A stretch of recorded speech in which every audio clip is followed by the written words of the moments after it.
5 victoires, 1 défaite. Depuis septembre, les Bleus affichent un bilan sportif positif.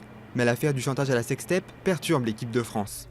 Incontournable avec le Real Madrid, avec près d'un but par match cette saison, Karim Benzema l'est moins en sélection, où il trouve le chemin défilé une fois tous les 3 matchs. Pourtant, le titulaire à la pointe de l'attaque des Bleus n'est toujours pas sélectionnable, comme l'affirmait Noël Le Graët en décembre. Ce qu'il y a dans le dossier aujourd'hui n'est pas en faveur de Benzema. Il faut que je sois clair et pas ambigu. Aujourd'hui, il n'est pas sélectionnable.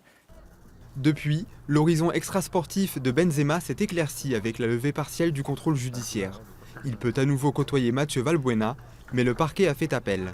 Toujours mis en examen et avec 70% des Français qui ne souhaitent pas le voir à l'Euro, selon un récent sondage, la présence du Madrilène en juin est incertaine.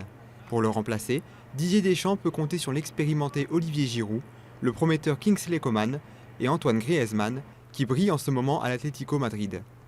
Je pense que cette équipe a le potentiel d'atteindre les demi-finales. Après, gagner l'Euro, ça me paraît plus difficile, mais bon, sur une compétition, en fonction de la préparation, en fonction de la chance, il faut toujours un petit paramètre chance, on verra. Mais pour moi, l'objectif, c'est demi-finale de l'Euro. Avant une éventuelle demi-finale, face à l'Allemagne ou la Belgique, la France a hérité d'un groupe abordable avec la Roumanie, l'Albanie et la Suisse.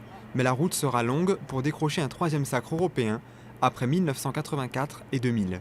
On attend toujours que le pays organisateur, l'idéal c'est que de gagner la compétition qu'on organise. Mais ça n'a pas été toujours le cas. Mais après, on a confiance, les joueurs ont confiance en eux. Il faudra avoir de l'ambition, mais aussi en ayant conscience que ça ne va pas être simple et que nos adversaires, il y a beaucoup d'adversaires qui veulent le gagner ce championnat d'Europe.